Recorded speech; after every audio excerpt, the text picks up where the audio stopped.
Kenapa hidup masih terasa berat meski sudah rajin sholat, zikir, dan sedekah? Dulu kami berjalan di jalan yang berbeda. Banyak orang mencari solusi lewat law of attraction, padahal Islam sudah mengajarkannya sejak dulu. Tapi, apa hubungannya dengan ibadah? Dan bagaimana cara agar amalan kita benar-benar membawa perubahan? LOA and pola pikir manusia. LOA mengajarkan bahwa pikiran dan energi kita menarik hal serupa. Jika kita terus fokus pada masalah, masalah itu makin besar dalam hidup kita. Sebaliknya, jika kita fokus pada kebaikan, kebaikan pun semakin datang. Barang siapa bertawakal kepada Allah, niscaya Allah akan mencukupkan keperluannya. Quran Surah At-Talaq ayat 3. Tapi, LOA tanpa tindakan tidak akan berhasil dan Islam menekankan usaha nyata. Amalan Islam berhasil mengatur frekuensi energi kita. Islam mengajarkan ibadah sebagai cara menyelaraskan hati dan pikiran dengan kebaikan. Perhatikan berikut ini. Sholat. Ketahuilah, dengan mengingat Allah, hati menjadi tenang. Quran Surah Ar-Ra'd ayat 28. Zikir. Maka ingatlah kepadaku, niscaya aku ingat kepadamu. Quran Surah Al-Baqarah ayat 152. Doa. Berdoalah kepadaku, niscaya akan kuperkenankan bagimu. Quran Surah Ghafir ayat 60. Sedekah. Barang siapa berbuat kebaikan sebesar biji zarah, niscaya dia akan melihat balasannya. Quran Surah Az-Zalzalah ayat 7. Kesalahan persepsi, mabuk amalan. Banyak yang terjebak mabuk amalan, fokus pada jumlah ibadah, bukan kualitas dan pemahaman.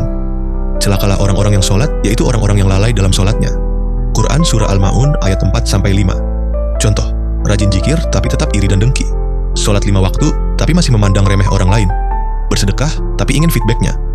Ibadah bukan alat untuk memaksa Tuhan, tapi untuk mengubah diri kita sendiri. Berdoa, melakukan amalan, tapi masih khawatir setiap saat, bahkan saat melakukannya. Efek jangka panjang. Menyelaraskan diri dengan kesejahteraan, orang yang ikhlas dalam ibadahnya akan lebih tenang dan bahagia. Ketika hati tenang, tindakan pun lebih positif, rezeki lebih mudah datang.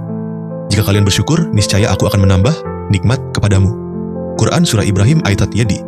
Fokusnya adalah perubahan dalam diri, bukan Tuhan yang berubah, tapi kita. Banyak yang mempromosikan amalan cepat kaya, zikir penglaris, sholawat penarik rezeki, seakan-akan ini rumus pasti yang bekerja seperti sulap. Tapi kalau benar demikian, harusnya semua orang yang melakukannya langsung sukses, bukan? Faktanya, banyak yang sudah mengamalkan, tapi tetap hidup susah. Lalu, apakah ini berarti Islam bohong? Pentingnya memilih guru dan sumber ilmu yang benar. Masalahnya bukan pada Islam, tapi pada cara kita memahami dan mengamalkannya. Dalam Islam, mencari guru yang benar adalah elemen penting dalam pembelajaran. Maka bertanyalah kepada orang yang mempunyai pengetahuan jika kamu tidak mengetahui. Quran Surah An-Nahl ayat 43. Banyak orang asal ikut-ikutan tanpa ilmu, akhirnya tersesat dalam mabuk amalan. Bahkan Rasulullah pernah mengingatkan tentang bahaya guru yang salah. Akan datang suatu zaman di mana orang-orang mengambil orang bodoh sebagai pemimpin dan guru. Mereka ditanya, lalu mereka memberi fatwa tanpa ilmu, maka mereka sesat dan menyesatkan. Hadis riwayat Bukhari dan Muslim. Kenapa amalan ini diajarkan?